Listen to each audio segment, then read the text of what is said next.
you both want kids? Yes, of course po. And ano naman yun eh, yan naman ang happiness sa buhay, ang family life. Ito, alam mo naman ng mga netizens, ang biro nila sa social media, anak niyo daw ni Coco, si Zia Yes. doon sa Saving Grace.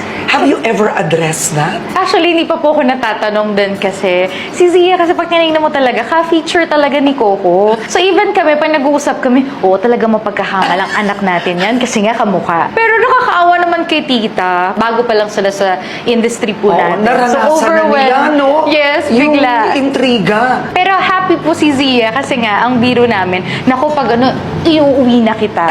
Sabi niya, sige po, sama po ako. So, parang iba rin po yung relationship namin ni Zia. Nung time na news yun, proud pa siya. Ate, nakita mo po yung ano, yung nasa Instagram. Sabi nila, anak mo daw ako. So, happy siya. So, natutuwa rin naman po ako. Pero yun nga po, hindi po namin sa anak. May mga magulang po ang batang si Zia. Grabe ang netizens. Ibang level ng conspiracy theory.